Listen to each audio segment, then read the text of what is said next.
This week, The Last Ronin gets a trailer.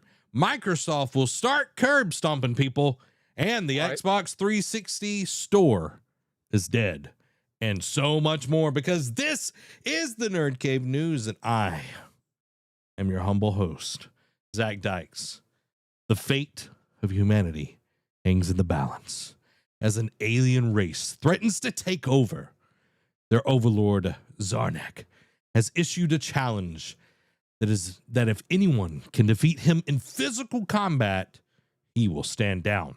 Only one man on Earth is capable of doing this job.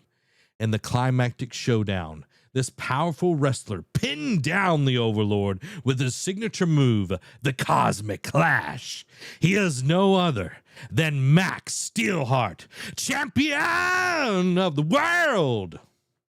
Well, I like how it plays off of our thing last week where we discussed our top wrestlers. So that's very on the nose there, Amy.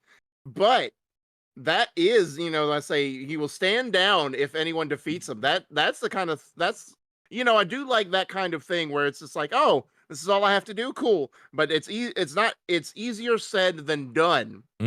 Yeah. So this ranks. Is it easier said than done that this is in the top 10, Derek? Or is it's in top 10 for sure because of the so it's already in the top 10. Okay. Now we're looking at top 5, sir. So what's number 5? Saris Ulthura, the Secret Keeper. Oh my God, you're moving the Secret Keeper down? I might have to, man. You putting it in the Trapper Keeper? The Secret Keeper in the Trapper Keeper? Yes. I have to. And I think it is going to go to number 5 because I'm looking at number 4, Combat Master Vexar Skirata, and I'm like, I don't think it's a notch below that. Okay. So we're going to put Max Steelheart, champion of the world, right at number 5. There we go. New number 5. The Secret Keeper is in the Trapper Keeper with the rest of the names. This episode is brought to you by Coffee Brand Coffee, our wonderful patrons, and you can check us out over on the Epic Game Store. Support us for totally free by using our creator code NerdCave at checkout. But more about all of those later. Amy said that she didn't even plan the whole wrestler reference. Yeah, so that's how good she is. That's how good she is. Yeah, exactly. She just has that foresight. So yep. And eventually the top 5 had to get a shakeup at some point. Yeah. So, this is the one to do it. Yep. You know what is missing from most meals, Derek? What? Shake and bake. Not enough people use shake and bake anymore. Yeah. I doubt that it's healthy at all. Like no. I feel like shake and bake is probably an artery clogger. For sure. But that's okay. As long as you die a happy and full person. Yeah. Full of cholesterol. These names got to show up in the Nerd Cave. I don't know. Maybe they will. But we will talk more about the Nerd Cave trivia later because it is time for the gaming discussion. First up, Teenage Mutant Ninja Turtles. The Last Ronin has officially revealed a teaser trailer. Sure it wasn't The Last Ronin? Anyway, earlier this year, Paramount... Hey, you said it, not me, man. I'm just clarifying, I don't want to get anything wrong. Boy, that's your name. Keep going. Earlier this year, Paramount teased that a video game based on the popular Teenage Mutant Ninja Turtles graphic novel, The Last Ronin, was in development. While we haven't heard much since then, today's THQ Nordic Digital Showcase gave us a teaser trailer. Unfortunately, we did not get any looks at gameplay or additional information. In the Last Ronin graphic novel storyline, the final surviving member of the Teenage Mutant Ninja Turtles is on a quest for revenge in a ruined New York City. Both the trailer and the new synopsis point toward this being the case for the game as well. quote, "Who is the last Ronin? In a future battle-ravaged New York City, a lone surviving turtle embarks on a seemingly hopeless mission seeking justice for the family he lost." From the minds of the creators of the Teenage Mutant Ninja Turtles, and based on the best-selling comic book event by Eastman, Waltz, Bishop, Delgado, and the Escorza brothers, the official video game adaptation, TMNT, The Last Ronin. According to a senior vice president for games and emerging media at Paramount Global, in his interview with Polygon back in March, The Last Ronin will be a single-player action RPG similar to the modern God of War series. The title will feature a mature tone, which should be exciting for fans of the comic series. But Rosen made it clear back in March that the game was years away from release. The Last Ronin doesn't currently have a release window, but is currently slated to come to PS5, Xbox Series X and S, and PC. And we've got that teaser trailer for you. Let's view it now.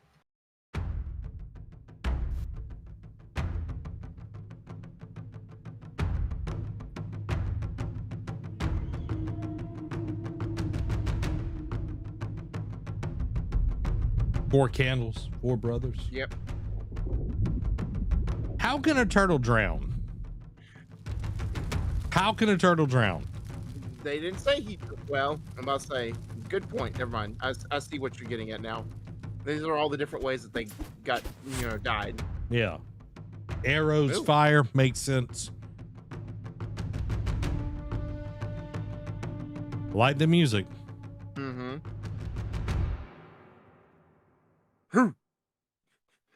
Where's the looks Naruto good. music? Yo. Dude, I'm excited. It looks good. It does. That's just a teaser trailer, but Right. So it does look promising. I hope it is good. But here's my question. Obviously gonna be an action RPG like God of War. Do you want some elements of the Batman Arkham Arkham series incorporated in this too?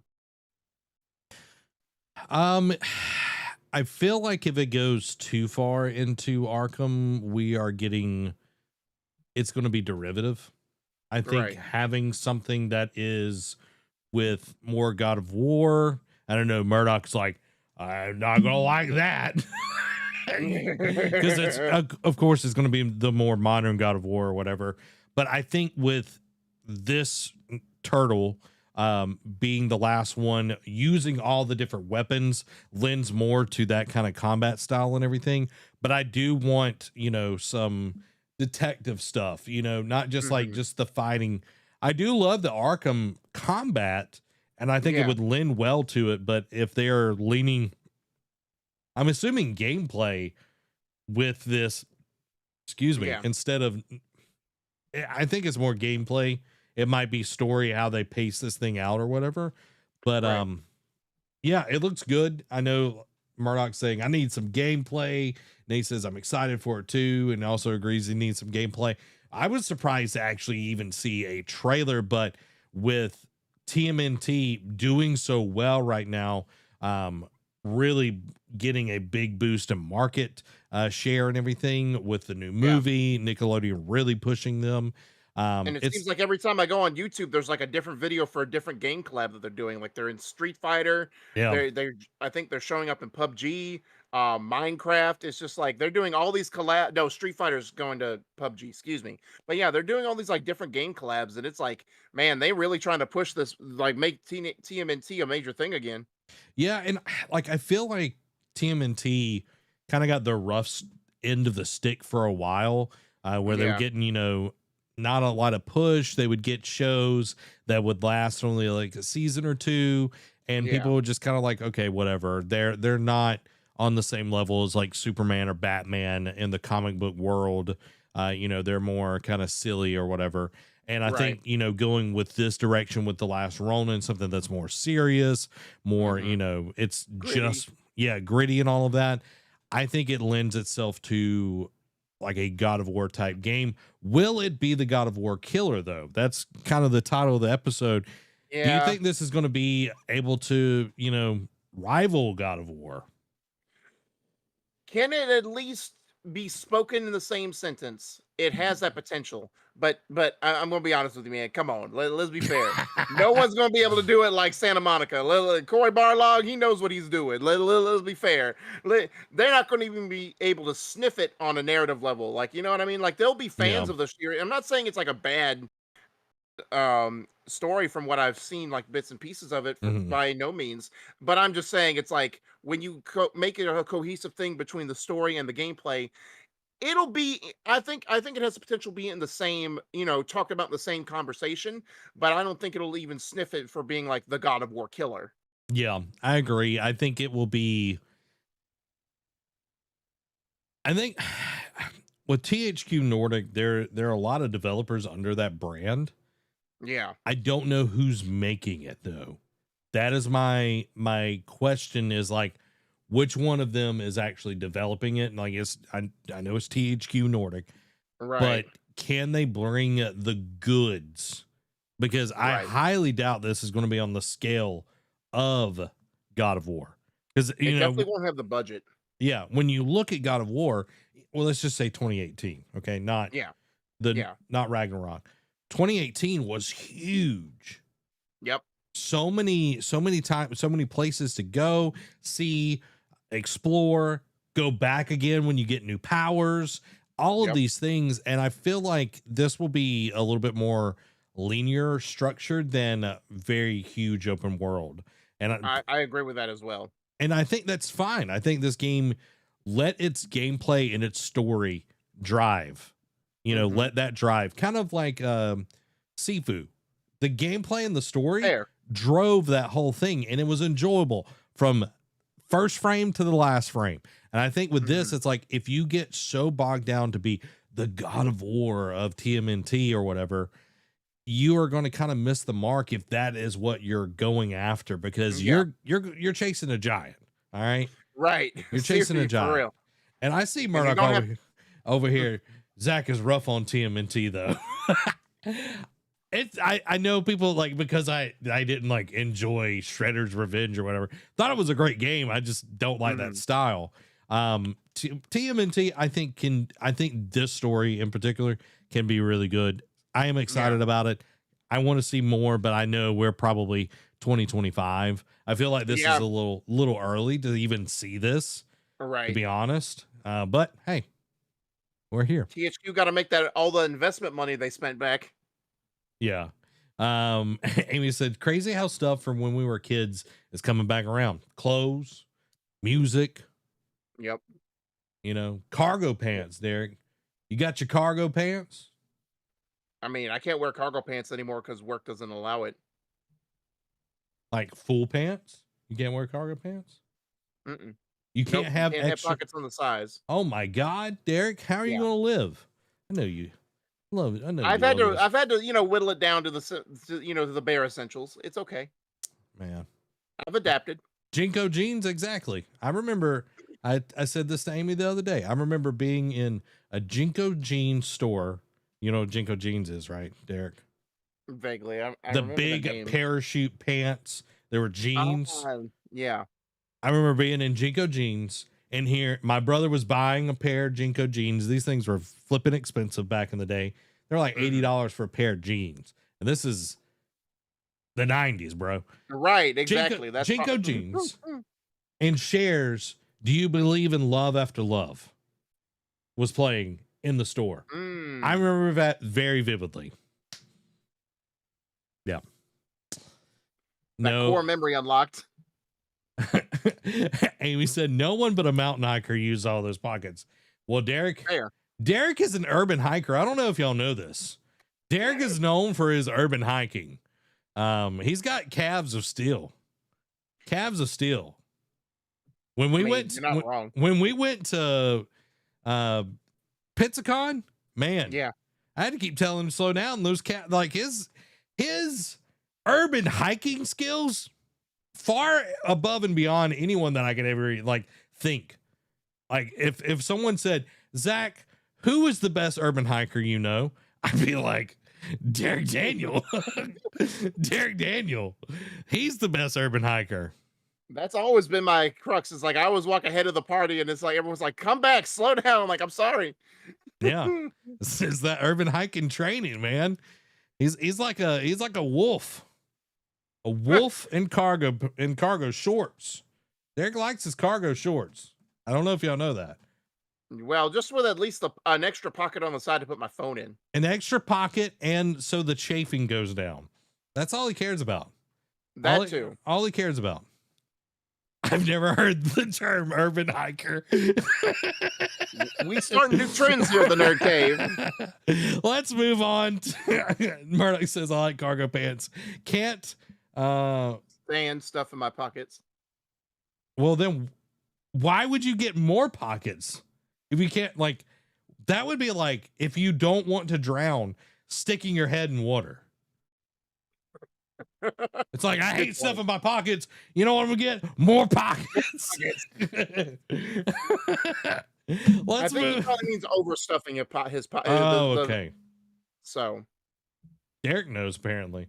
Well, Derek, like I said, Derek is an urban hiker. He knows all about the pocket to stuff ratio. That, like, if he puts too much in one pocket, he gets weighed down. That leg gets tired way more quickly. So, yeah. like, let's just be honest. Like, Derek is going to give a 5-minute breakdown later on the do's and don'ts of urban hiking. But we got to move on, guys. Xbox new enforcement system aims to curb bad behavior. So Xbox has announced a new strike-based program to decrease bad behavior on the platform. In a new Xbox Wire blogcast, Xbox CVP of Player Services Dave McCarthy detailed the new program.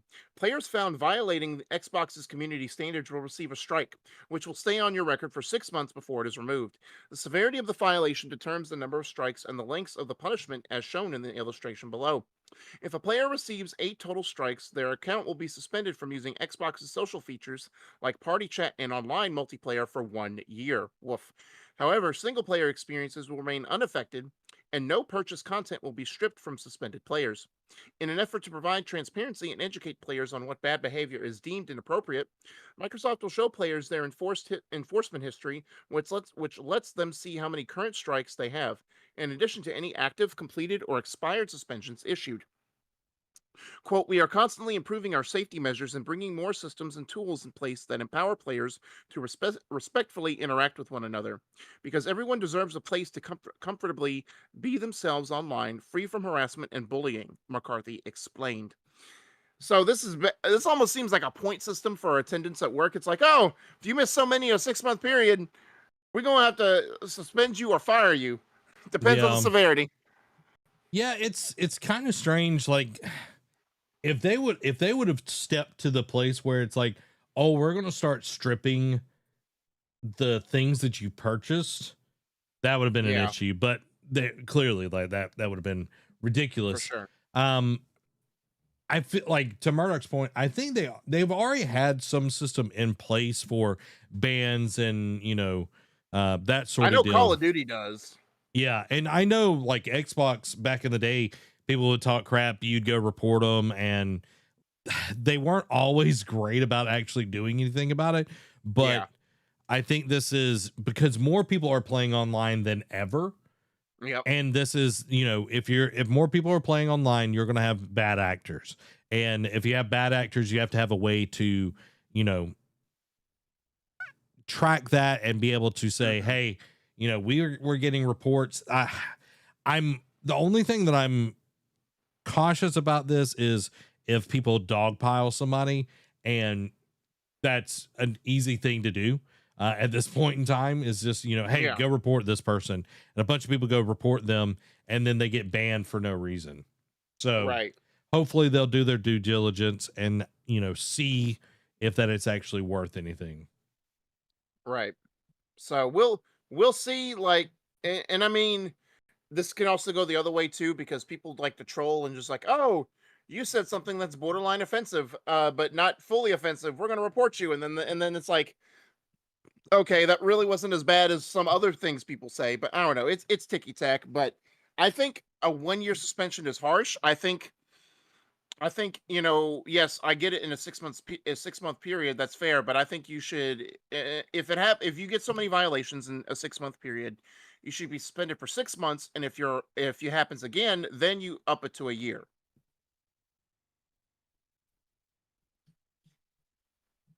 Sorry, I had to sneeze. Didn't want to blow Oh, up the you're mic. Yeah, I think that's the right way to do it. And like going back to like, I used to play a ton of Black Ops back in the day, yeah, and Gears of War and everything, right, but and Halo. Back then it was like there was individual games. I know Murdoch's bringing up Sea of Thieves had this at launch, and right. there was a Xbox wide thing, but I think they're trying to make it where, okay, you just can't hop from Fortnite to Call of Duty, get banned on both of those for a while, and then go hop to another game. It's going to be like an overall arching thing. So only time will tell. Yeah. We'll see what they actually do. And who knows? People might get curb stomped.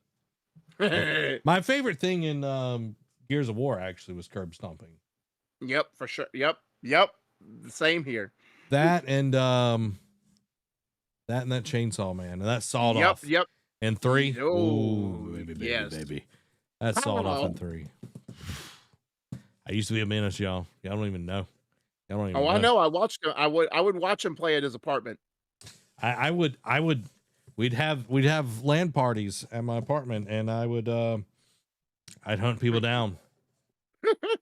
It was great. It was great. So, most of the time he hunt me down because I know he knew I was the weakest player and he could get easy kills. Yep. I remember Haley was playing one time, had all the trombone players over, and everybody was like, she doesn't know how to play, and I'm just like, just found her. Yeah. Took her out. Not for ice cream either. Hey, Haley. Yep. You know what else is great though, Derek? Coffee brand coffee? Coffee brand coffee. And Derek, I have a little box with me right now from Coffee brand coffee. Little box right here, little packaging. Yeah. We got our first box of Coffee brand coffee, and I thought we'd do this live. Ooh. Right here and right now.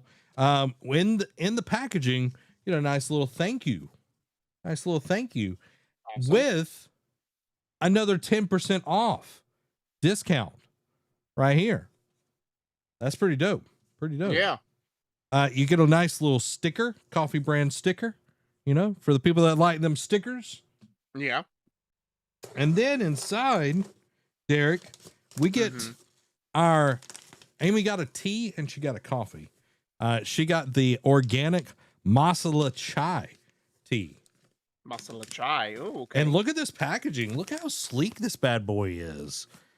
It's like real nice. It's resealable. Ooh, it's resealable nice. And everything. This is loose leaf in here, which Amy really, really likes. So yeah, they've got a ton of different teas. And then Amy got the K-Cups, which she got the medium roast. There's 12 in these. And when she was ordering, she was like, man, this is a little bit on the expensive side. And I was like, well, you have to realize that all of these are brewed to order. Like they're roasted to order. So when you actually get this is not like already packaged up sitting on a shelf. They roast the beans right then and there for you. So that's pretty awesome. So she's got the medium roast and then she got the organic masala tea. So if y'all want to go check out Coffee brand coffee, they've got 12 different coffee blends, 12 different organic teas, 3 hot cocoa flavors, cold brew and K-Cups are available. And Amy's going to be trying these out now that we've opened these up finally. And she's going to see what they're like. She went with something that's, more, it's like, okay, if they can do this well, then all the other stuff's going to be awesome. So for sure.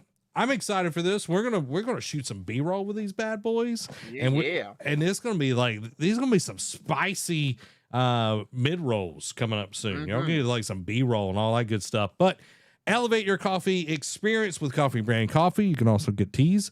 Use code NerdCave at checkout or the link in the description below and get 5% off of your first order. It's much appreciated, and it helps us out here at the Nerd Cave, and you get some delicious, yummy tea and coffee, cocoa if you like that. I asked her, I was like, you didn't get the biscotti oolong tea? She's like, I got to go simple first, and we'll go from there. Yeah. Got to start off. Got to ease yourself in. You can't just go full head, first. No, you got to see if they can do the normal stuff. Then then you go from there. Murdoch says they have a detox set. Oh, dope. Amy says, I like coffee and tea, but use coffee for meds I take every day. Yeah, they got a ton of different teas. Oh my God, an apple pie tea. Yeah, they've got very interesting flavors within all of their like teas and coffees. Blueberry cobbler flavored coffee. Yum, yum, yum. So yeah. Nerd Cave at checkout, guys. You get 5% off. Go check out Coffee Brand Coffee. Code is Nerd Cave. All one word, Nerd Cave. So let's move on to a somber story. The Xbox 360 store shutting down. RIP. Like many people that near their 18th birthday, the Xbox 360 will soon lose support from its parent company. Today, an announcement on Xbox Wire revealed that the Xbox 360 store will be shutting down on July 29th, 2024. This means that you will no longer be able to purchase games or DLC on the console, and the Microsoft Movies and TV app will stop working altogether. However, the post makes it clear that content bought beforehand will still be playable after the cutoff date, so digital games on the 360 should still work just fine, and you'll always be able to re-download them. Games with online multiplayer features will also still be functional, though that exists on more of a game-by-game basis. For example, the servers of many Halo games have already been shut down, and while the Microsoft Movies and TV app will no longer work on the 360, your content there transfers to anywhere else you have the app. Additionally, backwards compatible 360 games will still be available to purchase and play on the Xbox One and Series X and S. While this doesn't encompass every game on the 360 store, it does cover most of the platform's most popular titles. Xbox linked its full list of backwards compatible games in today's announcements post. So, RIP, it was a good run. It was a great run. My question, though, is 18 years, And I know I'm probably on the more harsher side about, once you move on, like fully cut the umbilical cord, like once you're 2 generations in, when the Xbox One came out, it's like, okay, it makes sense to keep the 360 store up and running. But now that they've implemented backwards compatibility and all that kind of stuff, it's like, I'm surprised they didn't cut off the 360 store sooner. But, I'm glad they're finally deciding to pull that cord now. Yeah, it's interesting that they're doing this. But at the same time, like you think about it, PlayStation Store has just evolved this whole time. Right. Unlike the Xbox Store, also Xbox Store with X and the One have kind of evolved together. Nintendo, not really. Like they kind of separate everything out and everything. But I'm glad that if you've bought something, you can still download it on your 360 even afterwards. The movies, I know that Microsoft really went hard to try to compete against Blu-ray with their own thing. I remember David even bought several of the, I think it was UHDs or something like that. I can't remember what they were called. They were in the red cases, Red Ray, but with all of that being said, I'm glad that they're still able to let you download stuff. That would be my biggest concern if that was not able to happen, because when we think about all of these digital stores, and I know it's something that a lot of people talk about, we talk about as well, is the preservation of games. After a while, disc cartridges, whatever, break down, but at least you still have that. With digital, when something gets pulled off of platform, a store, PT is a great example of this. A lot of people, the only way you ever got to play PT is if you were in that frame of time when you got to download it and play the demo. And then if you deleted it, it was gone. Yep. So this right here is like saying, hey, you can still get all your stuff, but going forward, it's like, okay, if it's not on the backwards compatible list, you have to keep the 360 to be able to download it. Right. When does that eventually stop happening? When do they close those servers?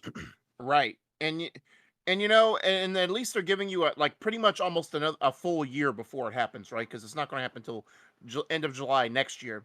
So they're giving you almost a full year to like get all your last kind of purchases and hours for it, you know, while you can. So it's not like they're just going to be like, all right, and next month it's shut down. You know what Yeah. I mean? So it's nice that they're giving you an ample amount of time, albeit probably a little longer than they should. I would have went till the end of the year, but you know, Yeah. say la vie.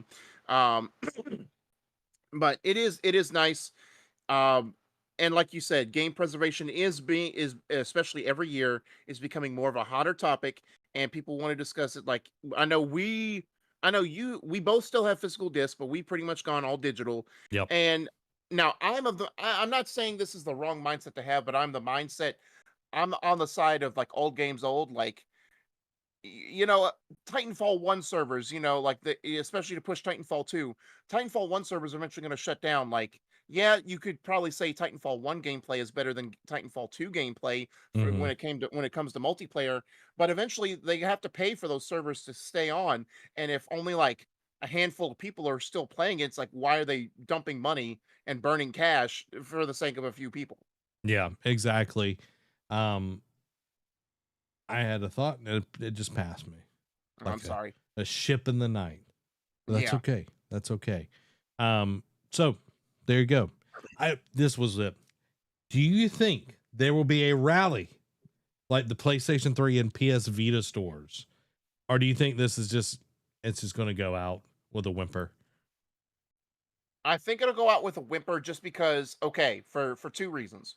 One, well, no, this first one, correct me if I'm wrong, but they were going to shut down. Sony's came out and said, "Oh, we're going to shut this down in a few months," whereas Yeah. Xbox like, "We'll shut this down next year." So I think the suddenness of it was caused the outcry, and two, Sony at that point did not do great on game preservation and backwards compatibility.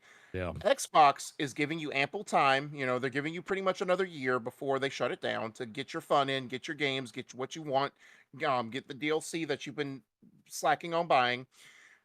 And the other one is they've been early adopters of backwards compatibility. Hmm. You know, like even on the 360, like depending on what model you got, you could play some select original Xbox games on it. So they've been early adopters. They've been better about game preservation, and you know, albeit they do when they started on Xbox One, some of those prices for 360 games were a little bit overcharged, but that's beside the point. They're at least giving you a way to have backwards compatibility on your library. So I will there be an outcry? Probably, but I don't think you won't see it as big as PlayStation. Yeah. I don't think it'll be as big as PlayStation. Mentioning PlayStation, let's move into the PlayStation news. Yeah. PlayStation media updates. Craig Mazin says show has its Abby for season 2 already picked. One of those implications being Abby from The Last of Us Part 2, who would play her and how would the role be portrayed? Well, showrunner and Craig Mazin has seemingly confirmed that one of those two things is decided, in that the actor who will be playing Abby has already been picked. Not officially cast though, as Mazin seemingly seems to imply that the strike stopped contract negotiations, so nothing remains official, but the actor has been decided. In an interview with The Hollywood Reporter, Mason clarifies how casting Abby was one of the top priorities for season 2. And though he didn't reveal who the actor is, he feels that they've once again got it right. Quote, the strike stopped us in our tracks. Things were in the process. Look, Abby was the first role that we wanted to tackle. We've got a pretty good track record of making major cast announcements and people going, really, which will probably continue. So people may disagree, but I think we got it right so far, and the audience seems to feel we got it right, and the Academy seems to feel we got it right. What's also interesting to note in the interview is that Mason does the best to try and subvert expectations, and in a way seems to imply that episode 1 won't exactly be a retelling of part two's gruesome opening. If even it even begs the question of how much change will happen in the show's telling of part 2, and if certain plot points will be entirely changed or not. Okay. I haven't played part 2 yet. It's on Yeah, my list. yeah, But I did enjoy season 1 of The Last of Us. I think for overall sure. they did a fantastic job, clearly with all the nominations and everything that they did. Love the Oh yeah, practical effects. The acting was solid all the way through. for sure. So can't wait for the next season. And it doesn't we don't really know how long it's going to be because of the writer and the actor strikes. So Right. this could be a ways off, 2 years at least, Yeah, depending on maybe. how long this goes and everything. But what are your thoughts, Derek? Again, now without spoiling it into to a certain extent, Abby is an integral part of part Hmm. two story. So yes, I think it is for they want to make sure they get that right, just like how they got Joel and Ellie right with their castings. They want to make sure, we've seen it in the games, right, with Neil Druckmann. He wants to build a world and characters that you care about, so that way when something happens, it's gut wrenching or it's like, all right, this is you're happy for them. Hmm. And they want to bring that to the TV side of things, and like we were talking about just a moment ago, they nailed it in a lot of aspects. So they want to continue that trend. They want to stay true to the source material, but again, begs the question is like, because there's been some stuff thrown around. It's like, oh, will they change certain plot points? How will they handle this? Like, yada yada yada. There's even been a discussion about, now again, I'm going to be as vague as possible. The way part two's story is told, there's been speculation that season two, or like the covering of part two in the TV show, will be split into two parts because Hmm. of how the story goes. Not that's as far deep as I'm going to get into it without ruining it for you. But that's because it leads into the next story about how long the show will run. But I do like that they've already got it, even if they don't have the person picked out, if they have at least a short list, that's already good news to hear, that because it shows how seriously they're taking it and they're not just resting on their laurels. They want to continue to push the boundaries and show that games can be more than just that. They can be as impactful in other forms of media as, outside of just being a video game. Yeah, 100%. You mentioned how long will the show run? So let's jump into Mhm. the second story about the Last of Us TV show. Craig Mazin says 4 seasons sounds like a good number. Four Seasons already a very bougie but good hotel as well. Anyway, speaking with the Hollywood Reporter, Mason revealed that Four Seasons is a quote good number while discussing the topic of a budget increase for The Last of Us season two. Quote, there's always a budget bump, and then there's a discussion about why it's not enough of a budget bump. For as long as I've been doing this, I have never, ever, not once, been in a situation where I was like, what I need is this, and they're like, okay, it eventually gets to this holds hands at same level, so I'm not concerned about that. Even if we have a principled debate about what is required to execute a second season, a third season, a fourth season, what I always know is that they are always working in good faith and appreciate the creative value of the show. Mason was then asked if Four Seasons was planned out by Naughty Dog's Neil Druckmann and himself as part of the overall visions for the show, to which he replied, quote, I was aware that I mentioned that. You never know, it can end up being 3 or 5, but 4 seems like a good number. Some seasons because of the story we're telling will need fewer episodes and some will need more. I like when a show uses the right amount. Don't try Right. to milk it. You know what I mean? Mhm. Try, just tell the story. Whatever you need to tell the story, make it happen. Right. And That's it. it's we see this in CW shows so many, from our, we've grown up with watching a lot of CW shows, and after a certain point they wear their welcome out. Like even Arrow, Hmm. as great as much as I love that show, had its faults. Like seasons 6 and 7 were definitely wore down. Like you could definitely tell it's like, man, we should have wrapped up season 5 and be done with it. Yeah. Some would say that it failed that city. Right, exactly. And even Flash, there were some seasons of Flash as great. Like I know I love Arrow, but even I can see why people like love Flash a lot more as Hmm. the top DC CW show. But even it had its seasons where it was just like, oh, this ain't it, Chief. Season 5, nah, son. Yeah. Well, when the main actor is just like, yeah, I'm glad I'm done. Right, You know what I exactly. mean? So, Amy says, as long as they stick to the main story and don't wander too much just to make the show last longer. And I think that's cable TV is really bad about that. Oh, yeah. And I know like some HBO stuff can go long in the tooth because it's doing so well. It's like, we got to get it. We got to get more. And it's like having just like, okay, we're telling this story and it's going to take us this long. I think about Gravity Falls, an amazing show. It was already set out. It's like, this is how long it's going to go.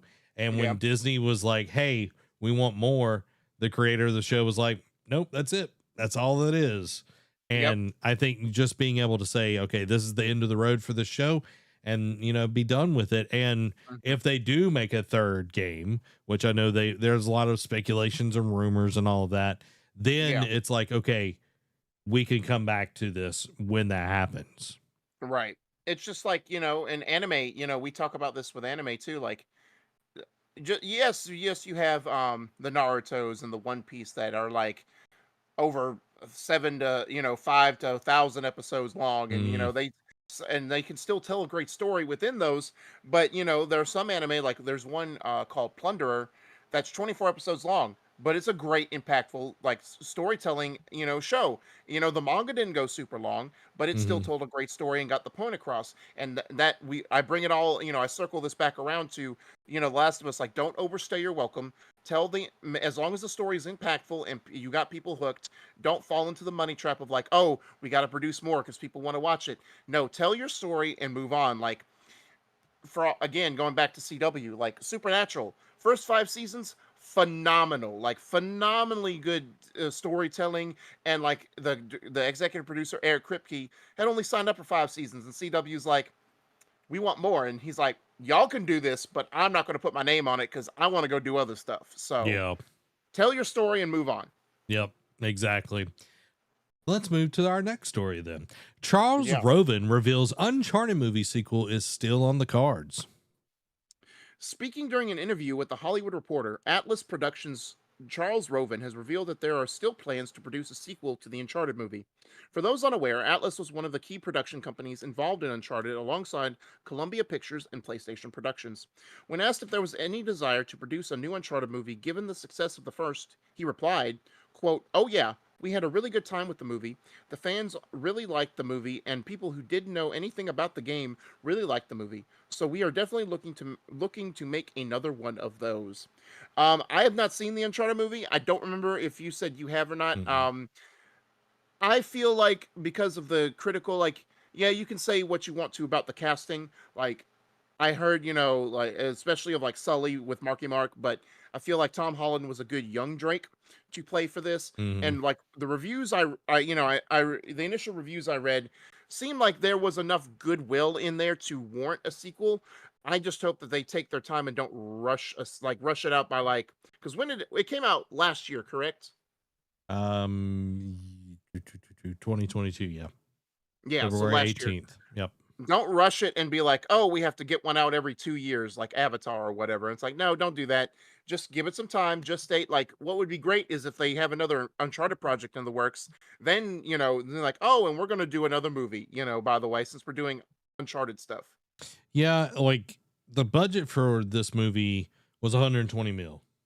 Yeah. It grossed 407.1 million for the movie. So it grossed really well. Again, this was like coming right out of like COVID times where there was not a lot in the box office. Correct. IMDb score though, 6.3, Rotten Tomatoes 41%. So yeah, I think it made a lot of money. But I don't know. I haven't watched it yet. I know a lot of people that, big into this game were like, it wasn't Uncharted, but it was still a fun action movie. That's fair. So apparently it did well enough. Hey, to be able to more than triple your budget on revenue. They're going to make another one for sure on that. For sure. Hopefully it will be a little bit more truer to the next one, which I know they can't veer too far off of what they've already made and everything, but only time will tell. Just like it's time to talk about the PlayStation Quickies. So first up, images reportedly showcasing the PS5 Slim have appeared online. PS1 titles, including Tekken 2 and Ridge Racer 2, can now be purchased on PS5 without a PS Plus premium membership. Hironobu Sakaguchi declares Final Fantasy XVI as the quote ultimate fantasy. Final Fantasy XVI producer Naoki Yoshida would rather there was only one game platform which would make everyone's lives easier. Keith David will take over the role of Commander Zavala in Destiny 2. Destiny 2 Showcase will detail the Final Shape expansion. Destiny 2 game director confirms new PvP content for 2024. Neil Druckmann confirmed as writer/director on Naughty Dog's unannounced PS5 game. And lastly, Marvel's Spider-Man 2 accessibility options listed on the PlayStation Store and includes ability to slow down game speed. Interesting. I saw the Keith David announcement earlier this week. I like Keith David. I think he's a phenomenal actor. I kind of wish they would have just killed off the character though. Fair, as like as sort of like an homage to oh gosh, what is this? Lance Riddick. Thank you, because I knew it was Riddick, but yeah. Anyway, yeah. Just because like Keith David's voice is different than Lance Riddick's voice. Yeah. Like both of them have richer tones and everything, but Keith's voice is a lot deeper. Fair. Than Lance's voice. So it's like, I don't know. It's like, I would have rather had a new commander come in instead of keeping Zavala around.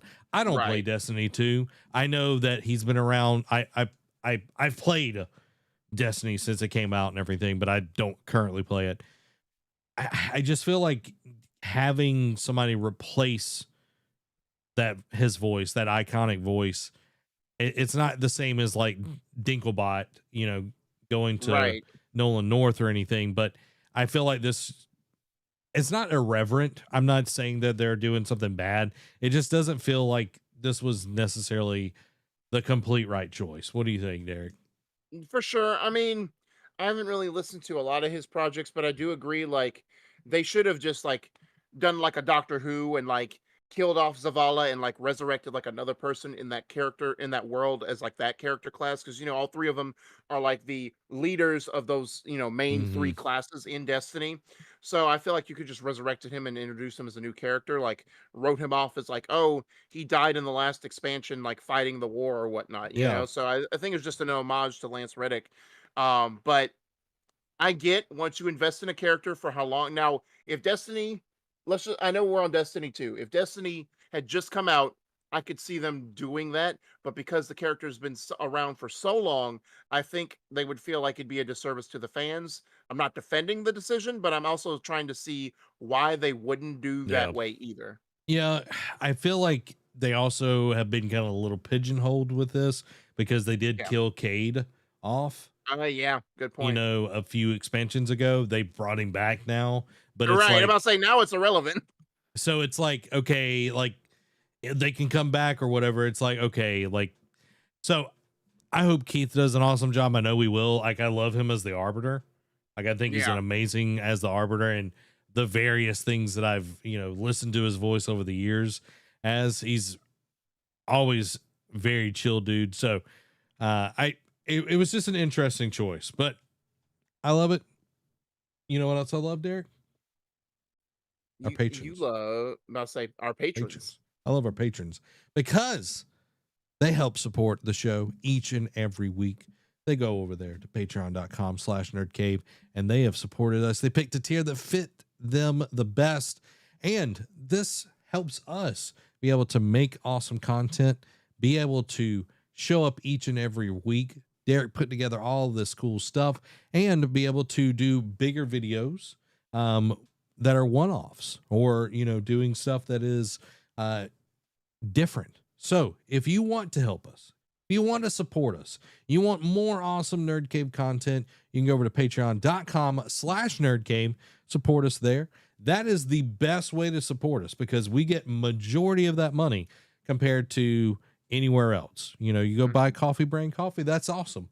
We get a small percentage of that. You go to Epic Creator Store, or the creator page or whatever, and you buy a game off of the Epic Game Store and use our creator code Nerd Cave, we get a small percentage of that. But this over at Patreon, we get a much, much larger cut of that, and it helps us out a ton to be able to do all the cool things that we do here. So thank you to all of our wonderful patrons. We appreciate you so much, and you are awesome, and we appreciate it. So, Derek, without further ado, let's jump into the Patreon quick hits. So starting off, Mortal Kombat 1 will reportedly feature new Invasion single-player mode. Remedy reveals it took inspiration from Resident Evil to make players, quote, feel more vulnerable in Alan Wake 2. Lords of the Fallen New Game Plus has been confirmed, with the game length being roughly 30 hours. Lords of the Fallen post-launch content to be considered based on player feedback. You can play Wipeout in your web browser thanks to a fan-made port. Lollipop Chainsaw Remake pushed to summer 2024 and will be officially titled Lollipop Chainsaw Repop. Quake 2 Remaster surprise releases after months of leaks. Overwatch 2 news. Overwatch 2 has now moved on from early access. Overwatch 2 devs remain calm on declining player engagement. Overwatch 2 Invasion's story missions, new support hero Ilari, and all seasons update explained. And also, I forgot to add this in here, but Overwatch 2 is now the worst reviewed game on Steam, by the way. EA announces FC Mobile. Final Fantasy VII Ever Crisis launches on September 7th. Call of Duty Modern Warfare 3 PS4 and Xbox One release still remains uncertain. Modern Warfare 3 brings back Call of Duty's classic minimap. Modern Warfare 3 early access and beta details have leaked. Modern Warfare 3 will have, quote, the largest zombies offering to date in the franchise. Mercury Steam is developing 2 unannounced projects, working with multi-platform publisher 505 Games. South Park Snow Day is a 3D co-op multiplayer game coming in 2024. Lead writer of Far Cry 5 has been promoted to IP director. The Texas Chainsaw Massacre isn't going to end the same way as Friday the 13th. Pokemon Scarlet and Violet's Indigo Disc expansion to bring back all previous starter Pokemon. Forza Motorsport won't have split screen and 2 other features at launch. Panic Games, creators of Playdate and Untitled Goose Game, will host its first games showcase on August 29th. Master Chief is reportedly coming to Rainbow Six Siege. Saudi Arabia's Savvy Games, reportedly the partner who backed away from Embracer Group's $2 billion with a B deal that fell through. Gamescom opening night live is, quote, less about announcing new projects, says Jeff Keighley. Following that, we got rumor a Black Myth Wukong will be playable at Gamescom. Alan Wake 2 confirmed for Gamescom opening night live, but that is not the only one, as we've got Assassin's Creed Mirage to be featured at opening night live. But wait, there's more. Crimson Desert gameplay to be showcased at opening night live. Bethesda shares canonical history of Starfield's universe. Baldur's Gate 3 mid-game character customization is being worked on. Quantum Error will not include microtransactions or platform-exclusive content and is, quote, a full complete game. Quantum Error will also launch on November 3rd. The Signal, an Unreal Engine 5 powered multiplayer survival crafting game, has been announced. DC Universe Online coming to PS5 and Xbox Series X. Batman Arkham Trilogy comes to Switch on October 13th. Hero extraction shooter Hyenas receives new gameplay and a closed beta set for August 31st on PC. However, Sega admits Hyenas has been a, quote, challenging project and is adjusting the game's business model. Blizzard indicates Diablo 5 won't take as long to develop as Diablo 4. The Walking Dead Destinies announced will be based on the TV series and will launch this year on PC and consoles. TMNT Shredder's Revenge Dimension Shellshock DLC includes playable Karai and will launch on August 31st. Embracer says Lord of the Rings IP, quote, well ahead of business plan. The Crew Motorfest has gone gold ahead of its September 14th release. Starfield has gone gold. Assassin's Creed Mirage has gone gold, and it's releasing a week early now on October 5th. And lastly, Alan Wake 2 release date has been pushed back to October 27th to let players enjoy their favorite games. I think that's a super smart idea for Alan Wake. You know, yeah, you're instead of 3 days before Spider-Man and Mario Brothers Wonder, release a week after to give them some breathing room. Exactly, and it's still before Halloween. People get to enjoy, you know, the spoopy time and all that kind of stuff. Very smart decision. Unlike EA back in the day, where it's like, hey, you know, Titanfall 2, And Battlefield Battlefield 1 4 was or yeah, Battlefield 1, excuse me. yeah, Yeah. it was like, what are you doing? Embracer Group. I just want to hit this real quick. We talked, Saudi Arabia is the one that backed out of the $2 billion deal. They started selling off a lot of crazy stuff, letting a lot of people go. But then they're like, Lord of the Rings IP well ahead of business plan. Well, Yeah. What business plan? yeah, I'm like, I want to see this business plan. Is that Mines of Moria game part of your business plan? Was the Gollum game a part of your business plan? I know Embracer Group didn't develop the Gollum game, but I know I've been seeing a ton of ads recently for a like Heroes of Middle Earth or something, like some sort of mobile game on my phone recently. So I'm wondering if they're trying to move into the mobile space to kind of make up for some of the money. Maybe. I don't know if that's the way to patchwork it though, to be fair, because Yeah. I mean, as we've seen, the mobile market is very fickle. Like you could have you could have a game that's a really good concept, but people will come and go until, because so many games flood the mobile market that, and a lot of them are just trash that people will just see what the hot flavor of the week is for the week and then move on to something else the next week. Now I'm gonna give Embracer Group the golden playbook. Are you ready for this, Derek? Yeah, go ahead. Embracer Group. This is how you need to handle your IP. Right here, right now. Me, you, Derek's right here. He's going to help me. Okay. You're going to make a Marvel Snap clone. 100%.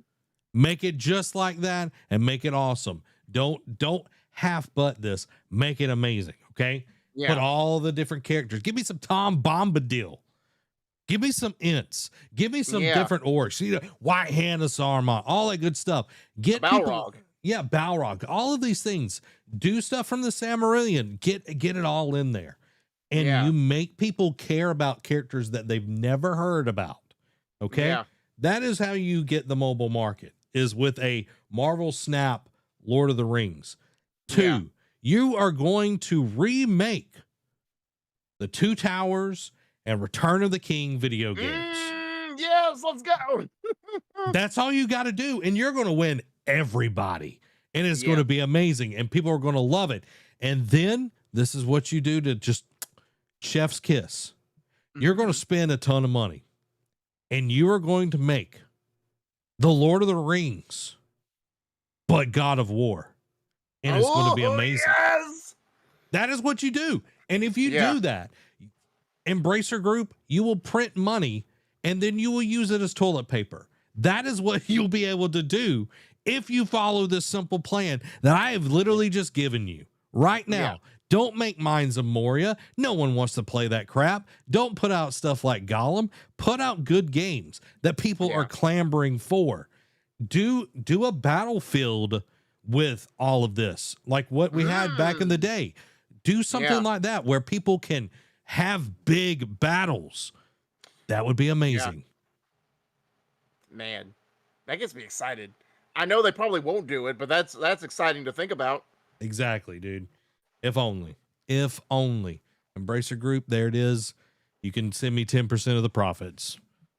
Make the checks out to Nerd Cave Network. Yep. Help fund our anime show.